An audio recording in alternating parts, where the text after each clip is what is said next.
અને ત્યારે કહે છે કે એ ફળથી સંતાન પ્રાપ્તિ થઈ જશે પણ ચિંતા ન કરો, પરમાત્મા બેઠા છે, બધું સારું થશે.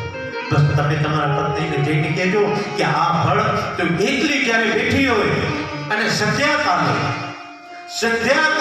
જ્યારે આરતીનો જ્યારે સંધ્યાકાલે સમય થાય, આરતીનો જ્યારે સંધ્યાકાળનો સમય થાય ત્યારે તારા પત્નીને કહેજે કે આ ફળ ખાઈ. બસ એટલું જ કર. અને આ સાધુએ સરસ મજાનું ફળ લીધું. ફળ લઈ કરી અને યજ્ઞ વેદિકા એટલે હવન કુંડ પાસે જઈ અને ફળને સિદ્ધ કરી. ફલમ નૈવેદ્યમ નિવેદયા, ફળ સિદ્ધ કરી.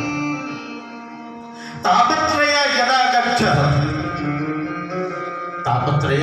યદા ગચ્છ ફલ પ્રાપ્તિ પશ્ચાત પુણ્ય ફલ પ્રાપ્ત્યર્થમ. ફળ જ્યારે આપણે કોઈ આપતા હોય ને, આપણે યજ્ઞ કાર્ય કરી લઈએ પછી બ્રાહ્મણો ફળ આપે તો એ ફળ કોઈ દિવસ ભૂલવાનું નહીં. એ ફળ અચૂક લઈ લેવાનું.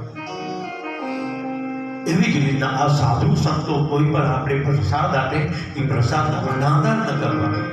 એ ફળ પ્રસાદ લઈ જ લેવાનું. આત્મદેવને પ્રસાદ આપવામાં આવ્યો. આત્મદેવ અતિશય આનંદમાં આવી ગયા. આનંદમાં આવી કરી ફળ લઈ કરી અને ઘરે આવી કરી અને પોતાની પત્ની ધૂલીને